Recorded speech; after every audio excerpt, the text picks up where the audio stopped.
அமெரிக்காவின் 50% வரி விதிப்பால் தமிழக ஏற்றுமதியாளர்கள் பாதிப்பிற்குள்ளாகும் நிலையில், பொருளாதார பாதிப்புகளிலிருந்து மீள்வதற்கான நடவடிக்கைகளை போர்க்கால அடிப்படையில் மேற்கொள்ள வேண்டும் என தமிழக வெற்றிக் கழகத்தின் தலைவர் விஜய் வலியுறுத்தியுள்ளார். இது தொடர்பாக அவர் வெளியிட்டுள்ள அறிக்கையில், அமெரிக்காவில் இறக்குமதி செய்யப்படும் இந்திய பொருட்களுக்கு விதிக்கப்பட்ட 50% வரி விதிப்பு நடைமுறைக்கு வந்துள்ள நிலையில், அமெரிக்காவுக்கு ஏற்றுமதி செய்யும் தமிழக ஏற்றுமதியாளர்கள் மீள முடியாத அளவிற்கு மிக மிக கடுமையான பாதிப்புகளுக்கு உள்ளாகியிருக்கின்றனர். தங்கள் எதிர்காலம் குறித்த கேள்விகளோடும் கவலைகளோடும் இருக்கும் நெசவாளர்கள், மீனவர்கள், தொழிலாளர்கள், தொழில் முனைவோர் ஒவ்வொருவரோடும் தமிழக வெற்றிக் கழகம் துணை நிற்கும் என்பதை உறுதியாக தெரிவித்துக் கொள்கிறோம். இந்தியாவின் ஏற்றுமதி பொருளாதாரத்தின் பெருமையாக தமிழ்நாடு எப்போதும் இருந்து வருகிறது. இந்தியாவின் மொத்த ஏற்றுமதியில் நமது மாநிலம் கிட்டத்தட்ட 10% அளவிற்கு பங்களிக்கிறது. இது நாட்டின் மிகப்பெரிய ஏற்றுமதி அளவுகளில் ஒன்றாகும். ஜவுளி, ஆடை, தோல் மற்றும் காலணிகள், ஆட்டோமொபைல்கள், ஆட்டோ உதிரி பாகங்கள், இயந்திரங்கள், ரசாயனங்கள், மின்னணு பொருட்கள், கடல் உணவு வகைகள், நகைகள் உள்ளிட்டவை வரை தமிழ்நாட்டின் தொழில்கள் லட்சக்கணக்கான குடும்பங்களின் வாழ்வாதாரத்தை உறுதி செய்வதோடு இந்திய பொருளாதாரத்தின் வளர்ச்சியிலும் முக்கிய பங்காற்றுகின்றன.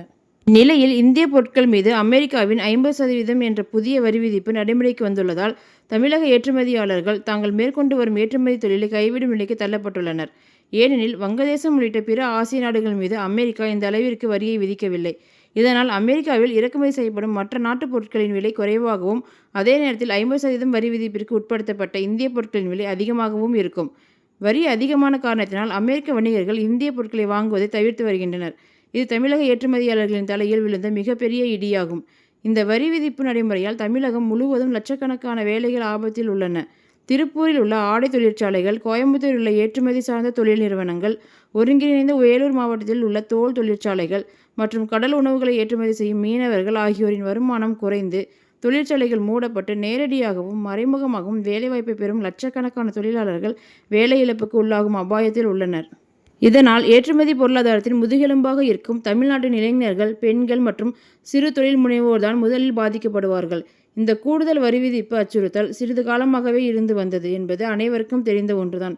வெளியுறவு கொள்கையில் ஒரு முன்முயற்சி எடுத்திருந்தால் இந்த சூழ்நிலையை தடுத்திருக்க முடியும் என்ற உணர்வை நாம் ஒவ்வொருவரும் பெறுவதை தவிர்க்க இயலவில்லை. உலகளாவிய தெற்கின் குரல் என்று ஒன்றிய அரசு பெருமையாக கூறிக்கொண்டாலும், அமெரிக்காவின் வரி விதிப்பு நடைமுறைக்கு வந்தவுடனே இந்திய தொழில்களை பாதுகாக்க எந்த நடவடிக்கையும் எடுக்கவில்லை.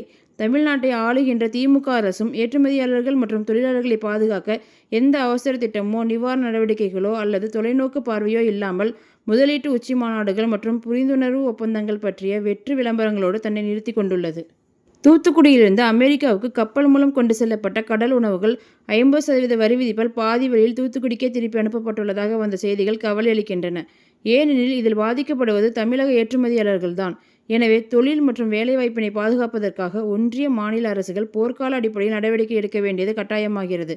ஆகவே, ஒன்றிய, மாநில அரசுகளுக்கு தமிழக வெற்றிக் கழகம் கீழ்க்கண்ட கோரிக்கைகளை முன்வைக்கிறது. தொழில்துறை, தொழில் முனைவோர்கள் மற்றும் தொழிலாளர்களின் நலன்களை பாதுகாக்க விரைவாகவும் தீர்க்கமாகவும் செயல்படக்கூடிய தொழில் மற்றும் வர்த்தக பிரதிநிதிகளை உள்ளடக்கிய ஒன்றிய, மாநில அளவிலான கூட்டுப்பணிக்குழுவை உருவாக்க வேண்டும். வரி விதிப்பு காரணமாக செலவினங்கள் அதிகரிப்பு மற்றும் கொள்முதல் ஆணைகள் ரத்து போன்ற பிரச்சனைகளை எதிர்கொள்ளும் சிறு, குறு மற்றும் நடுத்தர ஏற்றுமதியாளர்களை ஆதரிப்பதற்காக ஒன்றிய அரசு ஒரு சிறப்பு ஏற்றுமதி நிலைப்படுத்துதல் நிதியை உருவாக்க வேண்டும். பாதிப்பிற்கு உள்ளாகும் தொழிலாளர்களையும் நிறுவனங்களையும் பாதுகாக்க தமிழக அரசு அவர்களின் ஊதியத்திற்கு உத்தரவாதம் தருவது, மானிய கடன் வழங்குவது போன்ற நிவாரண நடவடிக்கைகளை உடனடியாக மேற்கொள்ள வேண்டும். கடன் வழங்கும் செயல்முறையை எளிதாக்க பாசல் 3 விதிமுறைகளிலிருந்து MSME நிறுவனங்களை நீக்கி அதற்கான எளிய வங்கிக் கொள்கையை அறிமுகப்படுத்த வேண்டும். கூடுதல் வரியால் பாதிக்கப்பட்ட துறைகளில் MSME நிறுவனங்கள் பெற்ற கடனில் 5% தள்ளுபடி வழங்கும் வகையில் ஒன்றிய அரசு ஒரு பிரத்யேக வட்டி மானிய திட்டத்தை செயல்படுத்த வேண்டும். பாதிக்கப்பட்ட அனைத்து ஏற்றுமதியாளர்களுக்கும் நிலுவையில் உள்ள கடனில் 30% வரை பிணையமில்லாத கடன்களை அனுமதிக்கும் அவசர கடன் உத்தரவாத திட்டத்தை மீண்டும் நடைமுறைப்படுத்தி அதனை விரிவுபடுத்த வேண்டும். வரி விதிப்பால் கடுமையாக பாதிக்கப்பட்டிருக்கும் சிறு, குறு, நடுத்தர நிறுவனங்களுக்கு அவர்கள் வாங்கியிருக்கும் வங்கிக் கடனை திருப்பிச் செலுத்துவதிலிருந்து 2 ஆண்டு காலத்திற்கு விலக்கு அளிக்க வேண்டும். வரி விதிப்பினால் ஏற்பட்டிருக்கும் சுமையை ஈடு செய்ய பருத்தி மற்றும் பிற மூலப்பொருட்களின் மீதான இறக்குமதி வரியை தற்காலிகமாக ரத்து செய்ய வேண்டும். அமெரிக்காவை தவிர பிற நாடுகளுக்கும் சிறு, குறு மற்றும் நடுத்தர ஏற்றுமதியாளர்களின் ஏற்றுமதியை அதிகரிக்க ஒரு சிறப்பு செயல் திட்டத்தை அமல்படுத்துவது குறித்து மத்திய மற்றும் மாநில அரசுகள் தீவிரமாக பரிசீலிக்க வேண்டும். ஏற்றுமதியை பெருமளவு நம்பியிருக்கும் பல்வேறு துறைகளின் தொழிலாளர்களுக்கு தற்காலிக நலத்திட்டங்களை செயல்படுத்த வேண்டும். அமெரிக்காவிற்கு அப்பால் ஏற்றுமதிகளை பன்முகப்படுத்த MSME நிறுவனங்களுக்கு உதவும் வகையில் சிறப்பு நிதி தொகுப்பினை ஏற்படுத்த வேண்டும். தமிழ்நாட்டின் தொழில்கள் மற்றும் தொழிலாளர்கள் தங்களுக்கு தகுதியான நீதியையும் பாதுகாப்பையும் பெறும் வரை தமிழக வெற்றிக் கழகம் ஒவ்வொரு மன்றத்திலும் இடைவிடாமல் போராடும் என்பதை நாங்கள் மீண்டும் உறுதிபட தெரிவித்துக் கொள்கிறோம். நமது மாநிலத்தைச் சுற்றி ஒரு பொருளாதார கேடயம் உருவாக்கப்பட வேண்டும். மேலும் முடிவெடுக்கும் உயர்மட்டங்களில் நமது மக்கள் குரல்கள் கேட்கப்பட வேண்டும். கொரோனா தொற்று பேரதிர்ச்சியின் ஆழமான பாதிப்புகளிலிருந்து நமது தொழில்களும் குடும்பங்களும் இன்னும் மீண்டு வந்து கொண்டிருக்கும் நேரத்தில் நமக்கான முன்னெச்சரிக்கை மற்றும் பாதுகாப்பு நடவடிக்கைகளுக்கான தேவை முன்னெப்போதையும் விட தற்போது அதிகமாக உள்ளது. தமிழ்நாடு தனது மக்களுக்காக உறுதியாக நிற்கும் தலைமையை எதிர்பார்த்து கொண்டிருக்கிறது.